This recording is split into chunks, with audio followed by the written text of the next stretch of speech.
Saya means, it's Spanish for skirt, and it's also an Afro-Bolivian dance. So there was this dance or this interplay between the hoop of the chair and the mesh or the skirt, and that transition from the round hoop to this very rectilinear base. As a kid, I took an art class when I was a kid, and we took wire, and you'd have to wrap it in this odd form, and then you'd slip a nylon sock over the top of it. You never knew quite what was going to happen until you slipped the sock over. And the same was true with this, is that there's this serendipity that takes place between that rigid hoop and the rectilinear base. In certain lights, you can actually see through it, and it changes as you walk around the chair because of the curvature of it.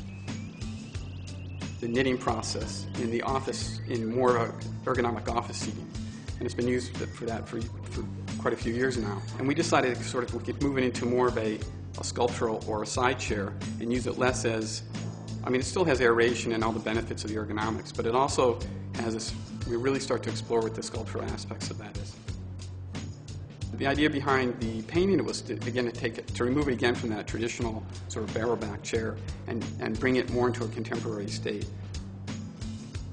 There are two collections which I developed, two series of chairs I developed.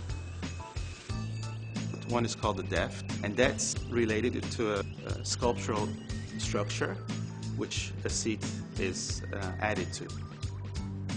The other collection is the A-line, and that's it's a family of products which is much more described as a modular approach. So we have a consistent base, which then the seat and backrest and armrest, they are exchangeable, or they change to create the different typologies. When I think of design, there's three principles which I really like to look at: clarity, the concept, and its context. Those three elements more or less guide me in my design work. And for these chairs, I really wanted to create a clear line which is very understandable.